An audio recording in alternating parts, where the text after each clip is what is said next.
I felt school killed creativity. There was a lot of theory based, a lot of books, and just I don't know, not vibing this. You know what, man? I reckon that's school in general. Like, forget even like going to uni and majoring in something. So in your case, it was film or whatever that was that you were doing. I'm just talking about just general sit in a classroom, doing it the same way that was done 50 years ago. Yeah. Man, I think it stifles kids. And It in does. today's day and age, like, and I see the issue with my own, teenage kids. Man, the classroom is a hard place for a lot of kids these days.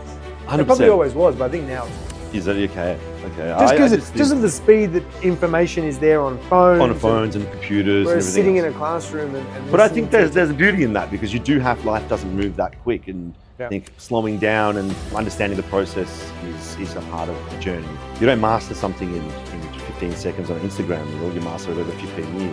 During that whole period when Dad bought me a camera, it would have been like a Sunday morning, or Sunday afternoon, I've just woken up and he's just looked at me, it was around my birthday time, and he's just given me a box, a Canon 400D, and going, please go do something with your life. So where do you start? Like you got this camera now. Like, are you just fucking around at home and like going out and taking photos and stuff? And I'd just go out and, to be honest, get really stoned and go to a park and take photos of flowers and enjoy the beauty of the world, you know, and capture those moments. But understand light and learn myself. I was learning everything throughout the process on my own. I put the camera on manual and run with it, you know, just making sure that I was understanding every single aspect of the camera. and learning the settings and the Everything, lights and everything, yeah. And then came a time where, it's like, wow, these flowers aren't talking to me and they're not posing for me the way I'm telling them to, so you can only do so much. So I ended up, started taking pictures of friends.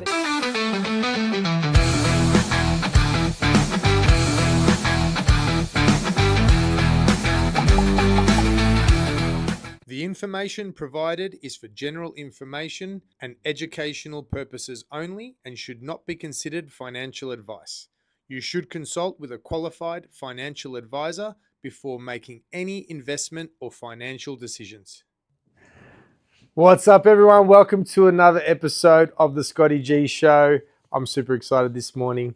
I have the one and only Filip Konikowski in the building, and we're going to be talking all things life. We're going to be talking all things photography. We're going to be talking all things filmmaking. He's already been giving me shit about my lighting and my camera setup. No, he's been good.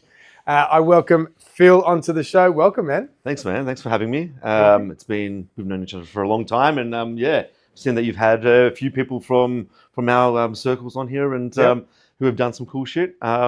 None other than the old Dean Paps. Yes. So I was like, fuck, if he can get on, I should probably be able to get on.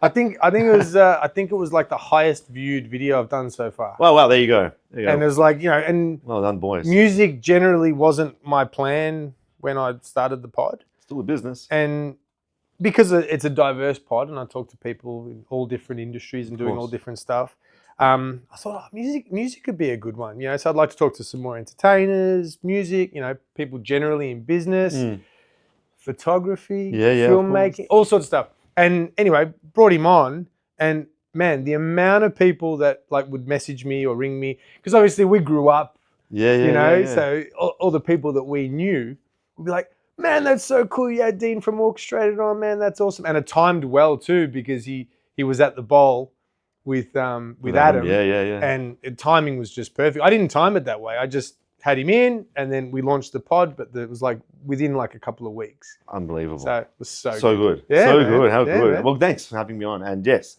maybe you can get a ufologist on, because as I was driving down Fairbank, I was like, didn't a UFO land here at Westville once?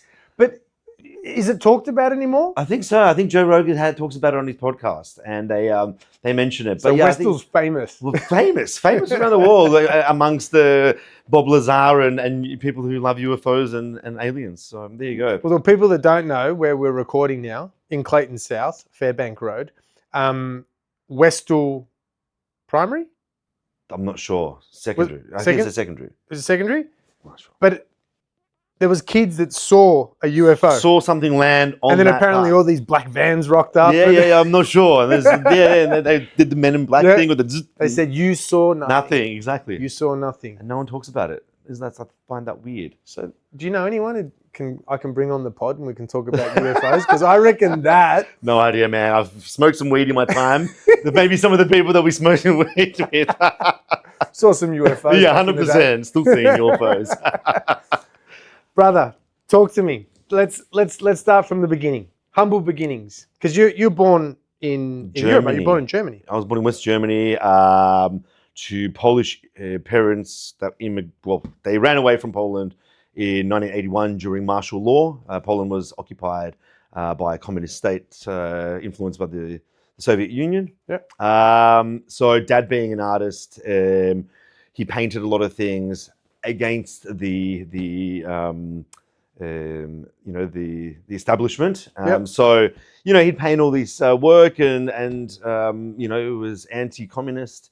And in his last exhibition in 1981, he had all this military police come in and they were asking questions about his work. So he turned around to my mum and his works were very surrealist and anti-establishment paintings. Paintings? Okay. Was he a photographer as well? No. More pure art. Yep. So from oil to pastel to pencil, sculpting. So yeah, he'd done this exhibition and he turned around to my mum straight after the exhibition and was like, we need to leave because they're probably going to lock me up and, I'll never see the light of day again. So it was that full on. It was that full on. And, during martial law, what happens is people are told to stay home and gangs and government officials and military police pull people out of their homes and settle scores, people that talk about, anti-government stuff. So essentially Dad was scared shitless and said, "F this, I'm out of here." My mum was very young, 21, Dad was 31. And they organized through methods I'm not too sure. I've spoken to him about it before, but it's always been a bit sketchy.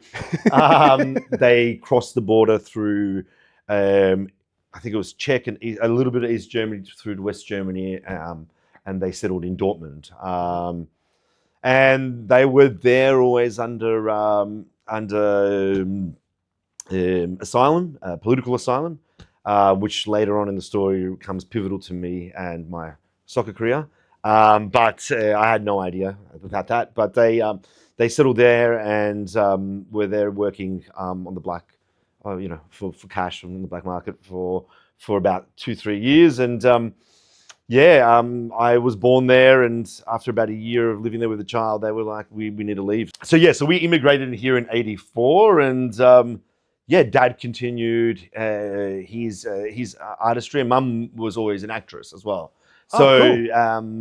In the 80s, there was a large contingency of Polish artists who immigrated here at the same time. And there was a large contingency that came here in the 60s as well. Yeah.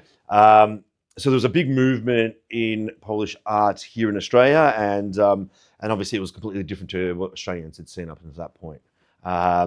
So Mum was acting in theatre and Dad was painting. And they were bringing in a lot of Polish artists here to be part of the community as well. So our house was always full of artists and Polish artists. Ball of creativity. Yeah, it really was.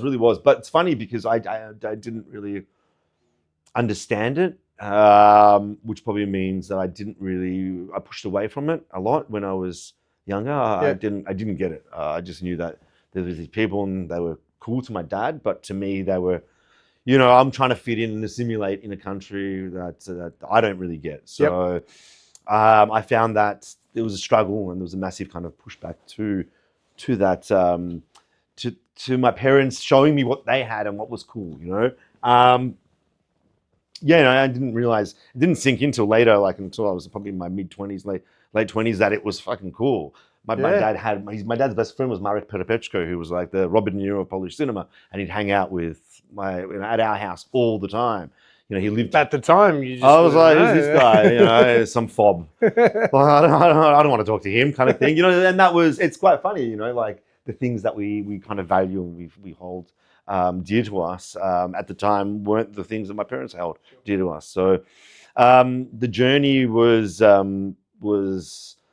It was always sports orientated. I think that's Australia is very well known for that and strong that through our curriculum. So, and you fell in love with soccer? I fell in love with soccer and cricket. Loved cricket first. Right. played cricket at a decent level, but had to choose at some point. Yeah. And soccer, I fell in love with when I was about 9 years old. My parents, this is probably a good segue, is that my parents, when I was 9, my grandma would come, every couple of years, and she'd come in for about 3 months. She'd make pierogi to pay off her trip and sell it to everyone around the Polish. Pierogi, Polish dumplings. And that's how she'd pay for her trip. It's pretty funny.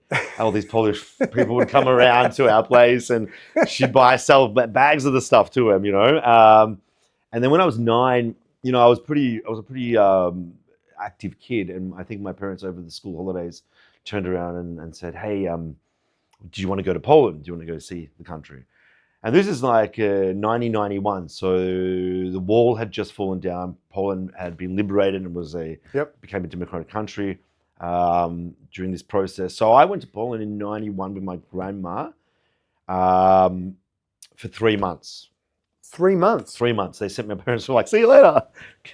So 91 is like what? I was end of primary? Yeah, I was in grade 4 or 5. Yeah, okay. Yeah. It was a little bit later even. Yeah, it was about 91, I think, 91. Yeah. Over 91, 92.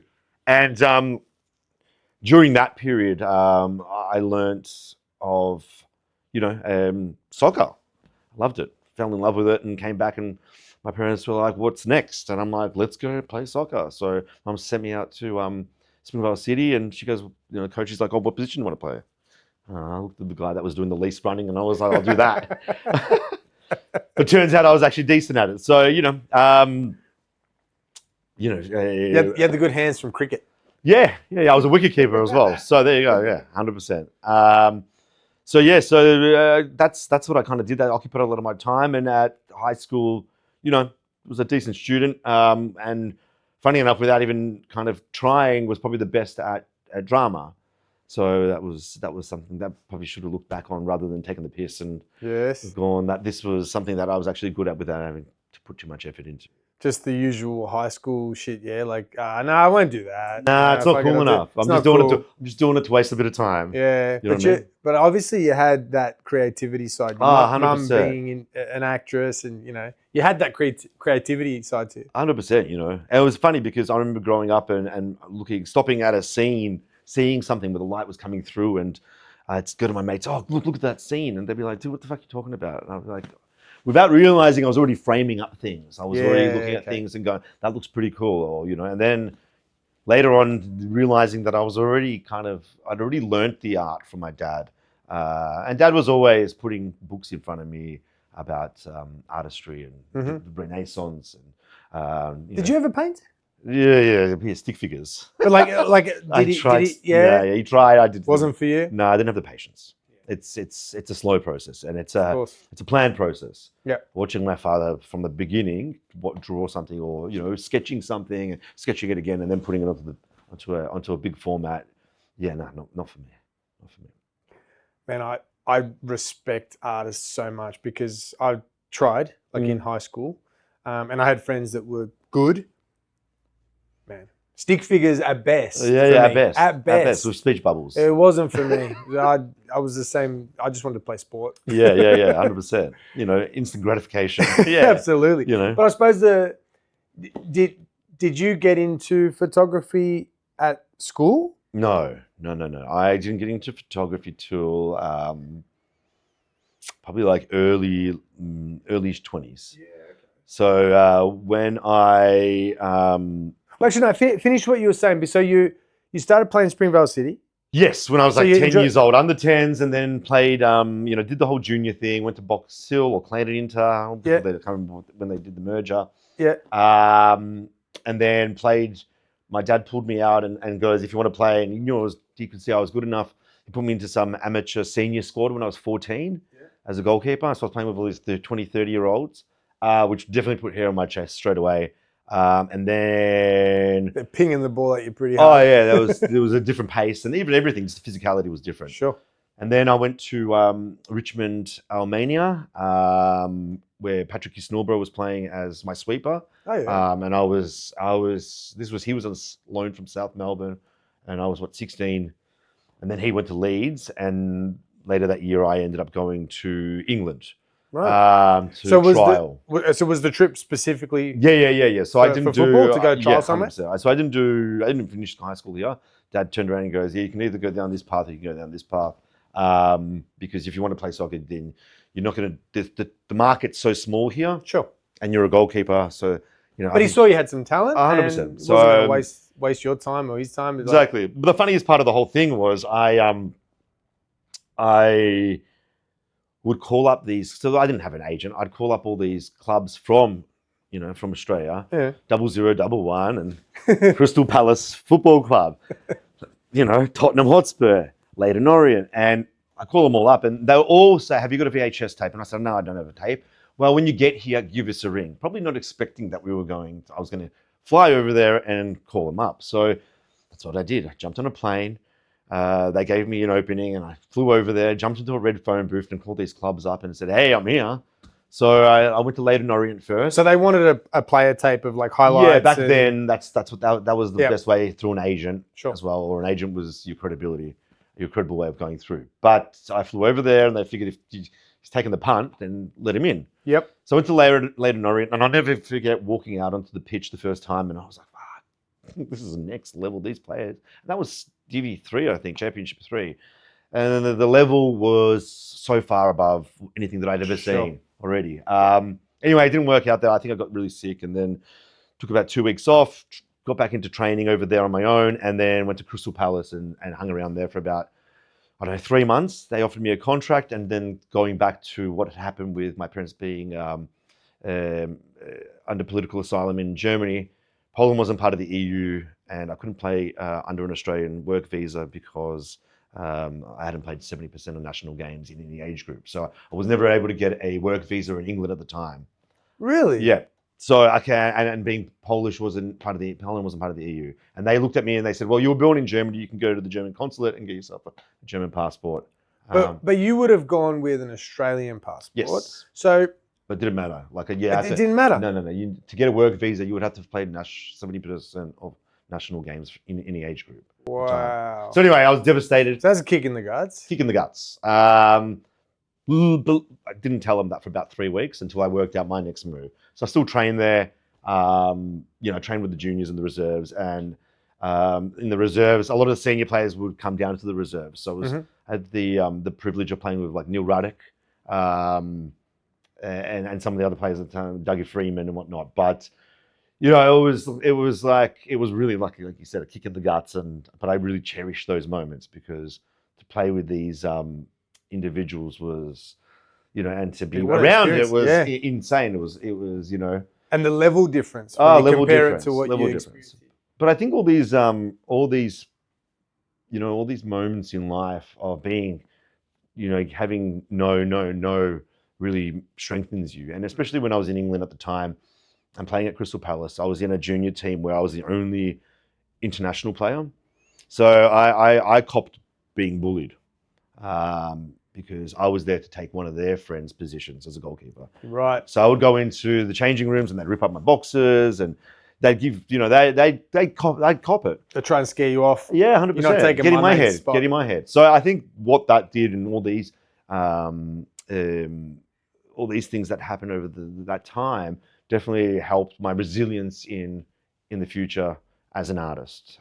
Make or break, right? Those situations either break you or you use them as 100%. fuel or experience. Of course. The more people you say no, the more it just becomes it's on to the next one and on to the next one. So keep pushing. So after that I ended up going to Poland and playing at an academy for a second division side, LKS Łódź. And and then eventually I turned 18 over there and I spent so much time away that I was like, I really want to hang out with my friends. And that was probably the biggest cop out ever because I came back and never went back over and kind of just, never pursued it. But, in hindsight, I just wasn't prepared to work hard enough, It's in a sport where there is that many people doing the same thing.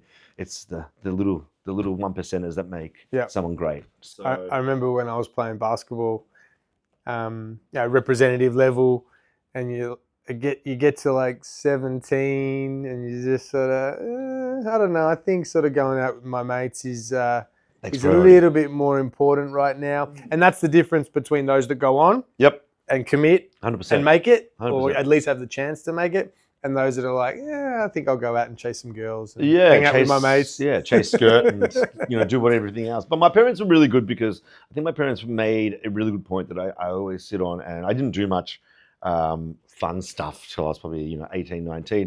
Because my parents said, don't worry about all those things that once you're an adult, you can do that for the rest of your life. Yeah. Enjoy your childhood. You're only going to be young once. Yeah. And that really resonated with me. It actually did. Good advice. So yeah, it was really good advice. And I still stand by that, but as soon as I did become an adult, I really took the piss.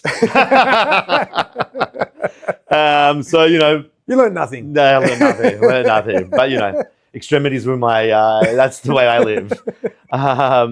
So yeah, man, that was that kind of period, the whole soccer period, and then the extremities of enjoying life after that, and going to university, and I studied film and television at RMIT, and only did it for about a year and a half because I felt like school killed creativity. There was a lot of theory based and a lot of books, and I was just like, I'm not vibing this. You know what, man? I reckon that school in general, like forget even like going to uni and majoring in something. So in your case, it was film or whatever that was that you were doing. I'm just talking about just general sit in a classroom, doing it the same way that was done 50 years ago. Yeah.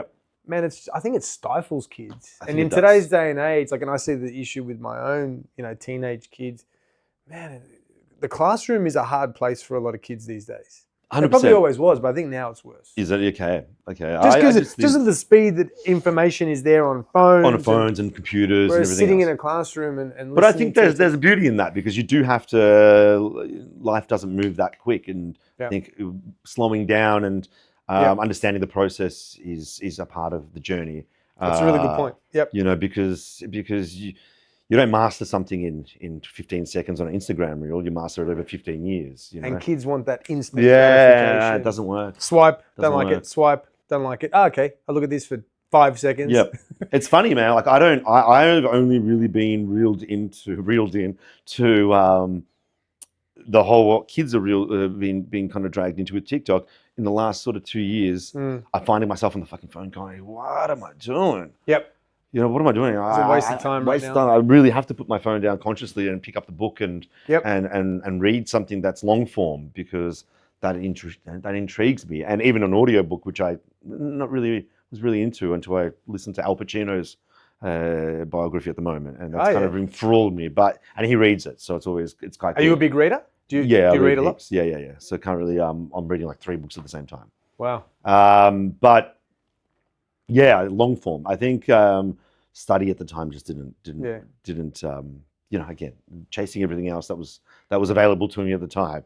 But yeah, I fell into photography during that whole period when Dad bought me a camera. It would have been like a Sunday morning, or Sunday afternoon. I've just woken up and he's just looked at me and he goes, it was around my birthday time, and he's just given me a Canon 400D and gone, please go do something with your life.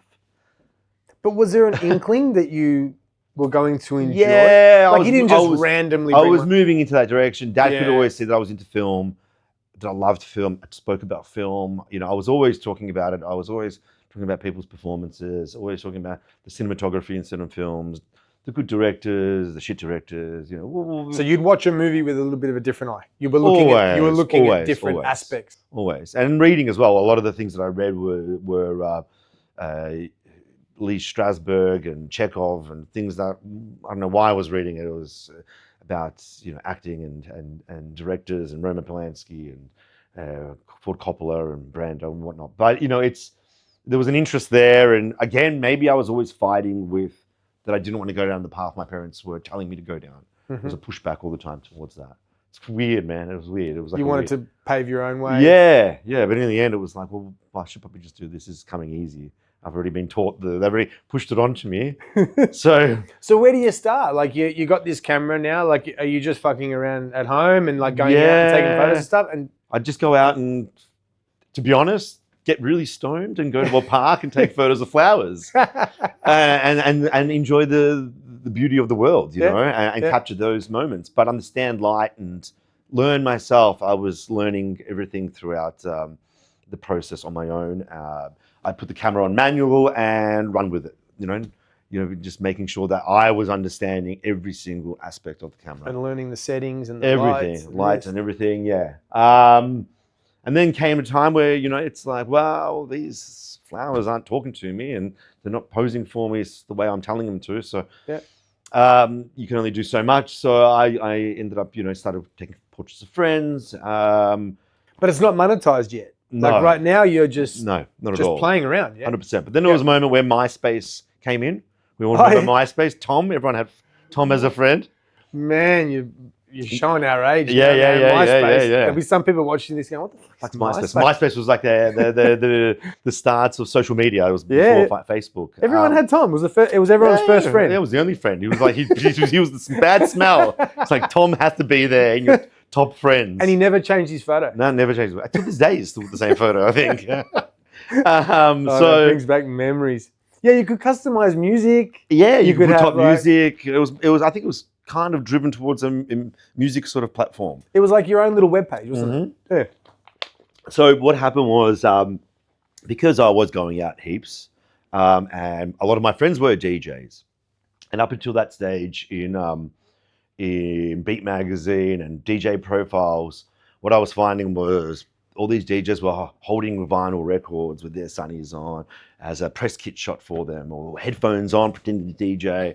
And I was like, oh right, so photo shoots. Yeah, their press kit they shots. All look the same. They all look pretty cheesy, yeah. And I was like, well, there's a market here. There's something going on. There's this opportunity to photograph all these DJs in a album cover sort of way, to make them cool and show their story as well, and representation of themselves as opposed to the cheesy way. So I monetized it first by hitting up all my mates who were DJs and did all their press kit shots for MySpace or for whatever else they were doing. So yeah, that was sort of my first kind of step into making some money out of it and going, this is fun, and being creative at the same time without anyone telling me how it should look. And you were doing it, I suppose, in an industry that was fun, and it was like you had a network there. Yes, and it was creative. You know, they were creative. They were happy for me to do whatever I wanted to do. So it gave me the opportunity to test light and play around with different settings and different exposures and just subject matters and different locations and all of that. And your subject matter, being in an industry where you could be a bit gritty, or you could be a bit artistic, or a bit raw, because it was the DJ scene. Of course, yeah. It was so the subject matter probably it was intriguing to you as well. 100%. Well, it made it easy as well to be able to muck around. It didn't have to be commercial. So that kind of brought me into it. In the meantime, I was kind of assisting a lot of the biggest fashion photographers in Australia, from Georges Anthony to David Mandelberg, and people that shot Vogue and Harper's Bazaar, and Justin Smith, who discovered Gemma Ward at the time. And I kind of was like, this would be cool going down that road, because fashion was always, editorial fashion was kind of, there was a creative aspect to it. It wasn't too commercial. And are you relying on just word of mouth? Like how are you getting networking? Your name out? Just networking, a lot of networking, and getting out there and talking to people and being at the right place, right time. And someone will see you and say, hey. Always being out all the time. I was even saying it to my wife. It's funny. Today I was saying this morning, it's funny how I've gotten older and your network becomes smaller and tighter in different aspects of your career where you're at. Back then I was out and about all the time, shooting events, working for PR agencies. So I was out and about, but that's the kind of clientele I was getting at the time. So now it's like I'm hanging out with executive producers and getting that type of work. So it just, depending on where you are in your career. Yeah. So where are you at now? Like, how are you? Sort of early 20s? Yeah, about early 20s, mid 20s. Yeah. And then I fell into kind of fashion and did the whole fashion thing for about 9 years or 8 years, and gave that a good crack. And in the end, I kind of just got jaded. It was little bit. This whole industry's a bit not for me.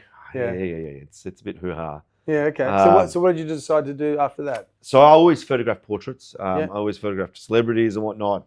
And in the meantime, I kind of always had a love for cars. I'd always see vintage cars, and I'd always want to take photos of cars. And as I saw them, and phones had started having cameras on them, so it became easier to photograph them. And on the first iPhone 4, I think I had, I'll never forget the first photo I took. That was legitimately the first car for this project here. But that was sort of just a side gig that I was kind of a side project that I was taking photos for and posting on Instagram and Facebook. And so was your intention to eventually make a book, or at the beginning it was just, hey, I'm enjoying this. I want to just take photos. I think that's what it was, and I think it was just it was something to test on. Yep. It was always it was just it was fun. It felt fun, And you're taking photos of something that you really like. 100% aesthetics, design. It's catching your eye. You'd be driving or walking down the street. 100%, phone slinger. So after about 4 years, 5 years, people like yourself, people like other people that are friends of ours, were like, Phil, what are you doing with all these images? You've got so many of them. Yeah. You should do something with them. And I attempted so many times to do like a zine or like a book, and then I'd start with the front cover, and I'm like, this is too hard. I was like, fuck this, I'm not doing this anymore. So it took me, took me like 14,000 photos in, and for a friend to turn around and go, dude, you really need to do something. Here's a cover. Do something with the bloody book. Oh, they designed the cover. Yeah, my friend designed the cover and said, go do something. So that took me till now, and in between there was always the commercial side of it as well. So that's how vintage car porn was born. That was vintage car porn was born. Yeah. Wow. So you had all these photos, then you get asked so many times that you just got to the point where it's like, I got to do something now. Mm-hmm. I got to do. But the cover is actually what was the point. That was 100%. Like, okay, well now I've got a cover 100%. that I like. 100%. That's amazing. So the matter is just all different old cars that you like. Yes, correct. It's whatever I see on the street. So the idea was that it was never planned. It was majority of the photos in the book are taken off my phone. So there's a progression of also which iPhone I was using at the time. So iPhone 4 to now, So funny enough, I hit up Apple about it. They were amazed, but I think the name of the book kind of stopped them from doing anything about it. But hit up Apple to what? To show them these are photos I've taken with your product. Yeah, 100%. And see if you get some exposure or something. They just send me a phone every year, which is kind of fun. I get a new phone. So you think the name was too controversial for you? I think so. So in turn, I think the book will actually turn into a more commercial book, and I will have to choose a car for the front cover. We'll do something a bit more accessible for the normal person, as opposed to an art book and a coffee table book. Which means that there's more to come. 100%, there's more to come. Yeah. Well, you got so many photos. So many. But it's taken me around the world. It's taken me to interesting places, interesting conversations, interesting people that I've met through it. I wouldn't have met so many people through the project at the time and even after. Where have you gone? Where have you taken some photos? Definitely through Europe. A lot of places in Europe, like Paris, Berlin, in Poland, Amsterdam, London, and then took the other side of the world and ended up in Cuba and Havana. So many old cars in Cuba. So many, because of of their embargo with the United States. They couldn't get cars from the US. No, they couldn't get anything. So so the place is like a time warp when you get over there, and that was amazing. And understanding, Chevrolets and Fords Cadillacs and all that.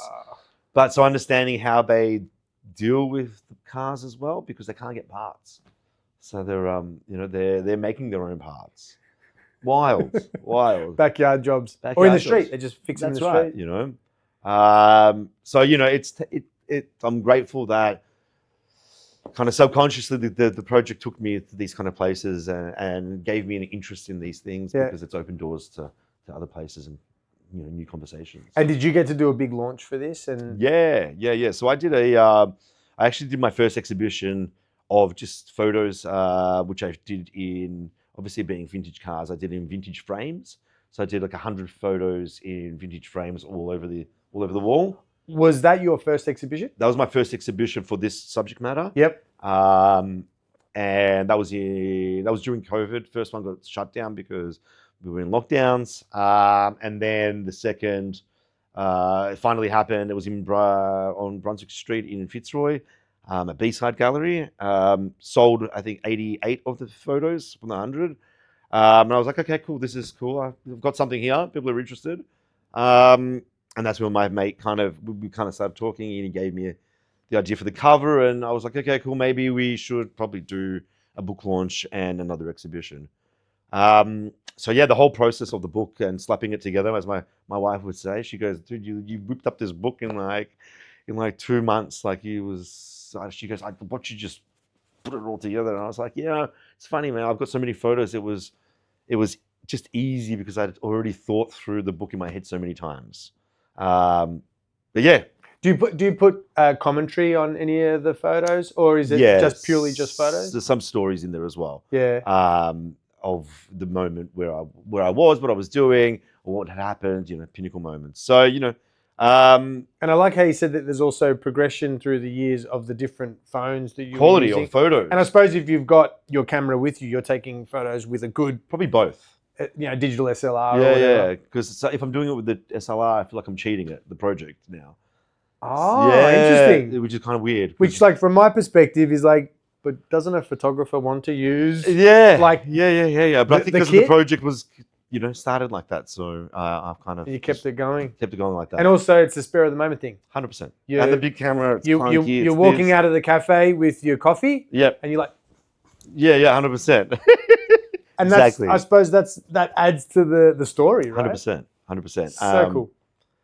This podcast is proudly brought to you by Hospitality World Direct. Thinking about building or upgrading your commercial kitchen? Hospitality World Direct has you covered. From full kitchen fit-outs, cooking equipment, refrigeration, custom stainless steel benching and ventilation systems, to all your smallwares and utensils. Everything under one huge 10,000 square metre facility. Visit Hospitality World Direct at 106 Fairbank Road, Clayton South, or online at hwd.com.au. Your one-stop shop for everything hospitality. Yeah, so the exhibition and the book, the whole book thing, I got it printed offshore, and that was an experience. So I became an importer as well. Had to learn all that customs. If you let it sit at customs for too long, they start charging you for 3 days. Yeah. So I just got stung at 5 days. Yeah. I was like, fuck, this is costing me a bit. Better sell a few of these. Got to increase the price. 100%. So look, it was a cool process. I did the book launch at Revolver Lane. Had a fair few people there and sold a fair few books, and it was awesome to be part of it, and to actually, see where it had developed. And people are interested. I think that was Yeah, nice. So there's obviously going to be more books to come with more cars. Yes. What other projects do you work on, or do you want to work on? Look, recently I did a book with Chapel Street. So we did a book called Chapel Street the Soul through the precinct, and that was meant to be a book for bringing the festival back. The Chapel Street Festival. Yeah. Unfortunately, through red tape and all. And Chapel Street's had a bad rap recently. Like, they were talking about. So they were trying to bring it back. They were trying to bring back the festival, and this book was meant to be a part of the marketing. Yep. For all of it. Unfortunately, we got one book. So I've got one book of what I did, all the work that I did for 2 years, and they canned the festival and they canned the book. The council, unfortunately. Is there a chance for it coming back, you think? I heard on the grapevine the festival might be on the way back. It needs a bit of a revamp. But the book should get released. There's so much content. Absolutely. Unfortunately, it's the Chapel Street is struggling, and I think all of Melbourne retail is struggling. The amount of the shop fronts the shops that I had photographed in the book, like 30% have already closed up, and that's businesses that have been there for 30 to 110 years. Yep. One of the oldest businesses that was in that book was Rosenberg's Shoes. Yeah. Which you probably shopped there because you got big feet. That was specifically just for big feet, Rosenberg's. And they'd been there for 110 years. And after I photographed them, after we put them in the book, they shut down. It was kind of sad. It's sad when you drive through and you see so many for lease signs, or back in the day when we used to go to Chapel Street, whether it be on a Saturday night clubbing, or whether it be on a Sunday shopping, that was the hub. 100%. You go there for clothes. You go there to have lunch. Good food. It was always buzzing. 100%. It's sad. I mean, still buzzes on a Friday and Saturday night. Don't get me wrong. But yeah, definitely the locals outweigh the people that are coming in from outside of the suburbs. So, but look, the book that was a cool project that I worked on. I really enjoyed that. Talking to local businesses and local people and how they started their businesses and. How they, what they see the street to have become and where they want it to go, sort of thing. But unfortunately, I got canned. But in the meantime, I, been doing my photography, but decided to pivot into filmmaking finally. For years, I was like, I should probably do it.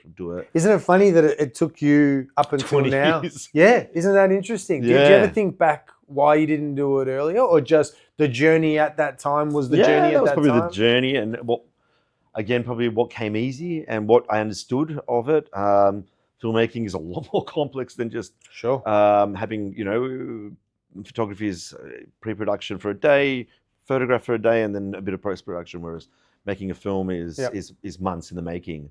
So when you say filmmaking, right, somebody novice like me, where does one even start? Like, is that doing your own films? Yep. So that's saying, okay, well, I want to do my own film. So is it like literally from the idea to producing it? 100%. And filming and directing it, yeah. Wow. So I did that last year after having a child. It's like, hey, let's... Because you thought maybe if I was going to start making movies, I should do it with fuck all sleep. 100%. Yeah. And fuck all time. And somehow that worked out, yeah. So it started from an idea, and actually, funny enough, it started from an idea that I had for 25 years. The film, it stemmed from this one idea of a kid that I grew up with on the around Mulgrave, and it stuck with me because I used that tactic. He once told me when I was walking back from a party, he said he could see I was visibly shitting myself walking the streets of Mulgrave at 11 p.m. on a Saturday night, and I had about a kilometre left after he was going home, and he goes, well, put your hand in your pocket, pretend like you've got a gun. So for years to come, I did, something like that, or you pretend like it would help you, yeah? Yeah. So that's what I wrote the film about. The film was about that experience. Really? And what's the film called? Walk Home. So it's about a kid walking home and dealing with his fears. So you used an old story, 100%, and you turned it into a movie. Yeah. So how do you even find actors? Like, you want to start? What do? Go through agencies? Yeah, agencies, schools. And then you get to choose. Yeah, you cast it through that way, but as a first-time filmmaker, it's a little bit different than someone that's probably done 3 or 4 feature films. Is you've got to do pretty much everything on your own, and you're trying to do it on the slimmest of budgets. So yes, I was going to say, surely it's not cheap to. No, the advantage I had was doing photography for 20 years. Yeah, and knowing a lot of people in that industry, so it was that helped. Called on a few favors. Yeah, call some people they're going to look after you. Exactly. They know you're starting up in that area. Yeah, and so use your contacts, use your network. 100%, always using the network. Always leveraging off that and using Contra for photos. Yes. Always. So, that was putting pen to paper from the beginning of that process, and then producing it and then directing it. That was probably the biggest buzz. Congratulations. Thanks, man. Thanks. The biggest buzz out of it was, the process. But the hardest part of it now is having finished it and hoping that people like it. So yes. So do you What? Because I don't know. What happens next? Do you enter into like Festivals. small, festivals and So things like that? I enter into the bigger festivals, hoping that one of them pick it up. Uh-huh. So like your Tribeca's, Cannes, Venice. What else is there? Toronto and all of that. So then, you try to get into those, and what happens is you hope that a producer sees it and then hits you up and goes, well, what's next? And they want to work with you because they see a vision of. And that's the term independent filmmaker, right? Yeah, so that's you. You're the independent. You enter into the festival. Yep. And then maybe someone like a producer. Yep. With a big budget says. Yes. Hey, I like the storyline. Well, turns around and goes, what else have you got in production? Or what other ideas have you got? So in the meantime, I've already written another four short films, and I've got an idea for about 2 different feature films. Wow. And then that can be the foot in the door to then move on to something I bigger. hope so. So are you focusing purely on that as well as the photography? And doing the photography? And the VCP. Yeah. And the child. And the wife. Spinning all the plates. You have to. You have to. Fingers in lots of pies, absolutely. So the filmmaking is where I want to go, and I think that's the calling, and it has to happen. So when you enter into a festival, do they then tell you if you're shortlisted, or you enter and then you go and then you see what happens? No, What's the process? You get an email. So I just recently got an email from two of the bigger festivals who told me, unfortunately, I wasn't in it. Yeah. And I was sad, but. Yeah.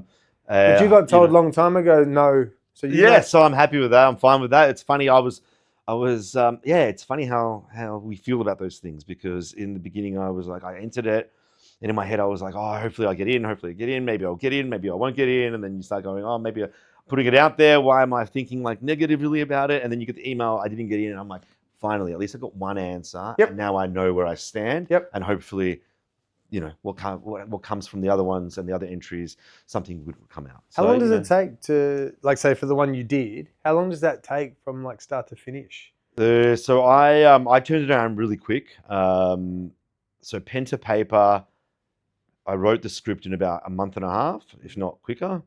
Mm-hmm. You lean on a few people to help you with it as well. And then producing to filming it, all up took me about 4.5 months. So spun it around real quick. All filmed here in Melbourne? Yes, out in Willis Hill. On Garnett Road. Oh yeah. Yeah. So with the with the kind of the jacket, or Deadly Yo-Yo, as you'll see in the film. So I'm hoping that I have a premiere here in Melbourne once I find out about the festivals, because you can't show it because festivals take priority in premieres if you get in. Because they want to be the first to show? Correct. Okay. Correct. So, but in the meantime, writing another one about another childhood memory. So hopefully make that one before the new one. But it's cool that you use stories, like things that you've either experienced or that you know about. And then I suppose the process is thinking, what will that actor look like? And where will the setting be? Yeah. And what's he or she going to sound like, or what are they going to look like? What are they kind of trying to convey? What's the story conveying, and what's the lesson in it, or what's the resolution? I think that's, some of my favorite movies have always been movies with a lesson. So I think that's where I'm going. That's sort of the direction. Are you like one of those movie guys that just like watches heaps of movies?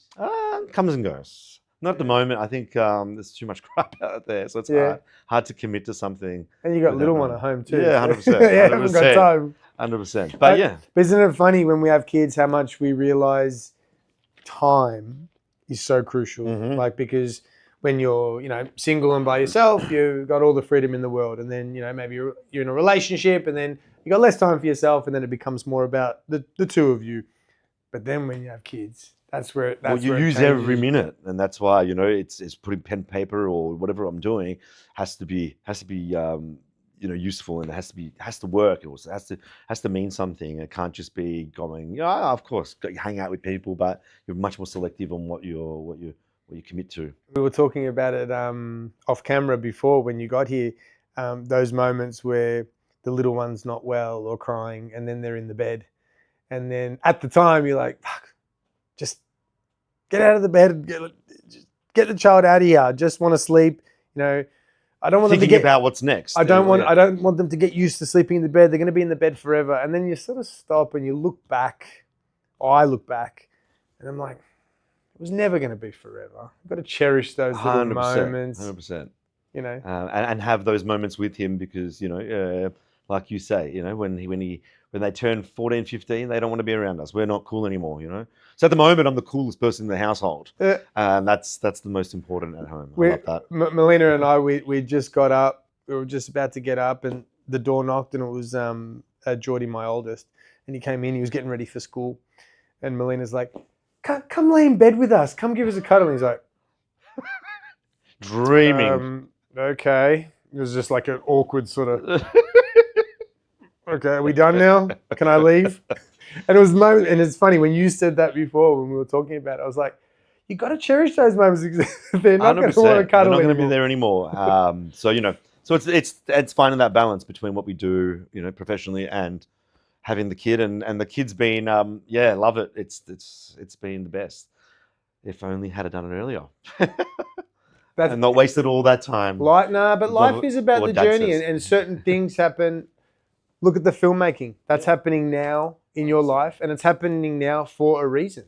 So it happens through experience. 100%. So I've definitely got a lot of experience in life. And are you loving that creativity side of the filmmaking versus the photography side? I think they're two different beasts. I think photography, nowadays, especially with digital, you can take a photo and you get instant gratification and you get instant results because you're looking at what you've taken on the back of your camera. Whereas what about AI? With a film, you can't do that. AI, man, fuck, that beast is wild. Look, I think there's a place for it in the whole scheme of things. And can you utilize it as part of your 100%. But movie making? I don't want to. Yeah. At the moment, I think I keep it as raw and as honest as possible. Yep. Definitely, I can see the benefits of it for animation and VFX and all of that. Sure. But we want to employ people. Yes. We want to employ artists. And I just heard that Disney got rid of 1,000 of their artists from their Marvel studios. For no word or another, they said that I want to move to freelance work. And I'm like, I think you want to move to freelance AI use. This is the dark side of it, isn't it? This is the dark side of it. And unfortunately, these big corporates want to just see margins and it's not about the person anymore. So I think it's up to us to fight for that and keep fighting for that, to say, hey, I'm employing someone to do good work because I believe in what they're trying to say through their work and not typing in a prompt based on what they've learned from everyone else. And look, the regular punter, puts his face on an Arnold Schwarzenegger body, sends it to his mate, ha, it's all good fun. But we don't actually think about the other side and how many jobs really it's going to affect and take away the real creativity side. I mean, your filmmaking style, your film style, what would you call it? Like, is there a certain style that you... Probably a coming of age sort of... at the moment it's style. Yeah. I've never actually thought of it. Yeah. I asked the difficult questions on this pod. The big hitting questions. The style is probably coming of age, sort of gritty and raw, I think. Is there a humor side to it? Is there a darker side to it? A little bit of humor, but it's more psychological, I think, than anything else. Cool. I would like to get into humor, but I think back to the AI thing. I think it's not going anywhere, and I think it's a matter of working out how we implement it as humans. But I can tell how it's really annoying because I do see how many people use it and don't actually use their own brain, and it turns your brain to mush. Man, every second ad in my feed is, if you're not using AI in your business properly, you are going to die. Like, it is just full on hammering all these little startup businesses that maybe knew nothing about nothing, and then all of a sudden they're an AI company. Do you know what I mean? Yeah, 100%. But people who know nothing still know nothing. Yeah. If they're trying to start a business by trying to implement these AI tools. Yeah. I don't understand. I actually don't get it. At the moment, what they're hammering us all with Claude this, Claude that. Yes. I'm like, wow, good marketing campaign, Claude. Yeah. Like, really, whoever's behind it. Do you know what I mean? Like, I don't know. I think it's, I think people need to start slowing down a bit and actually thinking for themselves and writing things and being authentic again. I mean, because we'd all You know, love to I write emails now on purpose and make mistakes so that they know it came from me. That's the funny thing now, I isn't do it? that. People will be thinking when you send something, gee, that's good. Yeah, he's Did not he that write good. It? Did he write He's it? not that good. You know I what like I mean? that. Just throw a little spelling mistake. Not their 100%. name. Don't spell their name wrong. No, Just like put ADN instead of AND or just or something. You know, something 100%. subtle. You know, or a comma there and a full stop there. Yeah. But you know, it's here, so there's a place for it, but it's just a matter of working out where we go with it. And I'd love to see AI just help businesses and industries just continue to grow and make things easier and streamlined, as opposed to replacing people. 100%. Because we don't want to see that. We don't want to see that. But there's obviously certain industries that get hit first. You know, I was talking to somebody who has implemented the AI phone system in their business. Yep.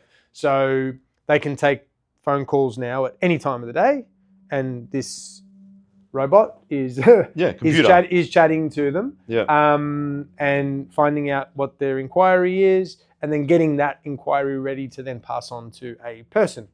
They didn't get rid of anybody. They are just utilizing a phone call at 2 o'clock in the morning. Which they would have never had an employee sitting at a desk taking a phone call at 2 o'clock in the morning. But the issue with that is that if it becomes that good, then the people that do work from 9 to 5 will probably get replaced, wouldn't they?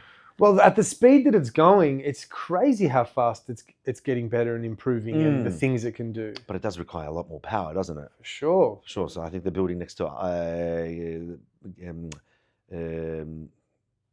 wells where gas is leaking, so they can get power from that. There's so much. There's so much. But yeah, I think that's another whole beast in amongst it. How do you keep growing it when it needs so much power? We could go down a massive rabbit hole. We could. Here all day. More about those UFOs. Oh man. Do you know anyone that I can bring on talk about UFOs? Come on, I got to get someone. Joe Rogan. Maybe I got to find one of the kids that was told. Yes, from look into this light. Yeah, 100%. If they remember anything, that's actually not a bad idea. Look into the school year, the school book. What year was it? 67. 60s? I'm gonna guess 67. It was a black and white photo. I remember seeing it. It was like a paper clipping. Yeah. When I did a bit of research on it, it was like a paper clipping from like 1967. It was in black and white. So. It was actually advertised like they had a news story in like the Monash in the Waverley Leader or something. Wow. Or whatever. And they were all killed after that. They were all murdered. The school's still there. The school's still there. Sorry. Apparently, there's a statue. Let's go visit. I think we're gonna go visit it. I think we should. Apparently, there's a statue. Don't ask me where, but we're gonna Google it. That should be the photo for this. Man, I'm gonna ask you a couple of little fun questions. Cool. All right. Are you ready for the Scottie G rapid fire? All right. Well, let's go. Favorite camera brand? Canon. There's a bunch of ones that I can't afford as well. So, like Leica. I was going to say Canon is like the sort of your that's the work beast. You know. So what is it? Leica. Leica. Yeah. That's a German brand. Yeah. Their cameras and lenses are fucking next level. Yeah, right. You got a Swedish brand called Hasselblad. So lesser known, but they're like lesser known. Well, probably known to people in the industry, but yeah, they're up here. Yeah, awesome. Yeah, that wasn't rapid enough, but you know. This will be an easy one. Tea or coffee? Coffee. Natural light or studio? Natural. Those little flowers back in the day. Yeah. I've moved back to natural. Studios, Studios, look, they're two different things for different purposes. Yep. Natural is one light wonder because you're only using the sun. Whereas studio, you can build a set. Of course. So you can introduce things, you can taper things off, you can really mold the subject. Yash, next podcast outside. There's a new challenge for you. With an umbrella if it rains. We'll be holding umbrellas. Next to a freeway. Yeah. Just so you can yeah. manage the sound issues there as well. Dream shoot location. Mars. Really? No, we're going, Elon. We're going. A dream shoot location depends on what I'm shooting, I guess. Yeah. What am I shooting? That depends on the What am I subject. shooting? Hot chicks, or am I shooting cars? Or well, a dream location for cars was Havana, Cuba, which I've ticked off the box. All right. So I'm going to change this question now. So dream. So dream location for car, Havana, Cuba. Yep. Dream location for a model, Maldives. the Maldives. Dream location for early morning shoot or late night? Dawn or dusk is always the best. Yeah, okay. Yeah, they're both the best. Why? So you'll find that when the sun comes up, or before the sun comes up, you'll have this moment where it's really soft lighting, no harsh shadows. Yep. And when the sun comes up, you'll have really long shadows. Whereas in the halfway through the day, or in the middle of the day, sorry, nasty shadows underneath people's eyes. Yep. So there's no doesn't sculpt the face beautifully. Everyone just looks ugly and tired. Is that why the whole wedding day photo thing, I hear it all the time when I speak to people, and they're like, oh yeah, overcast is the best for... Why? They say that. I think I said this in my last thing, a documentary someone had filmed about me. I was like, I think it's a bit of a cop-out, the whole... Why, because it's cloud. easier? It's easier for everyone. You don't have to really think. It's just point and shoot. So why do all the brides always say it? Is it because they think they're going to get the best photos because they heard it from someone else? They probably heard it from someone else. Probably read it in Vogue Wedding or something. I don't know. No, look, I think it's a tough one. It's up to the artist, I guess. Understanding light. It's much more difficult when it's harsher, but it's you can get beautiful results. One word to describe your style. Gritty? Raw? Yep. 2 words. There were Raw, 2 words raw. I had in my head. Okay, There there you go. I like it. Man, it's been awesome to have you on. Thanks, man. I've Thank you had so a much lot for of having fun. me. We could talk to you for hours, man. Yeah, We that got was really compact. We got so many stories that we could talk about. Yeah, so yeah, many yeah. things. Where can people find you? Where can people follow your journey, what you're doing, what you're working on? Where can people buy the book? Everything is probably through my Instagram, lefil, or le_FIL. Yep. And you'll find there in the profile all the links. But yeah, vintagecarporn.com. Be wary what comes up in Google. It's got a few people in trouble, or it doesn't come up in your work browser because of blockages. But yeah, best way to go through is fkphotography.com.au. And there's been a few wives saying, "What have you been searching?" Yeah, a few redundancies. We'll put the link in our pod, and we'll put it on our stories. If there is anything that the Scottie G Show can do to help promote what you're doing, because we love what you're doing, and we are full supporters, and we wish you nothing but the best, especially in this new filmmaking role that you're doing and your journey. Love to hear about it. Cannot wait to watch them. And I'm looking forward to seeing what else you create. And likewise with your show. Thanks so much for having me. And, Thanks, man. and yeah, if I can bring on someone, maybe, UFOs. UFOs, done. We got it. Cheers, man. I love it, man. Thank you so much. No worries. Thank you. Thank you so much for tuning in. It's been awesome having a chat to Filip about his journey, filmmaking, photography, his book, and just life in general. And that is what the Scottie G Show is all about. Just bringing cool people on and talking about even cooler stuff. So thank you for tuning in. Please hit all the buttons, like, share, subscribe. If you're not following us on Instagram, please do. It's free. Just click subscribe.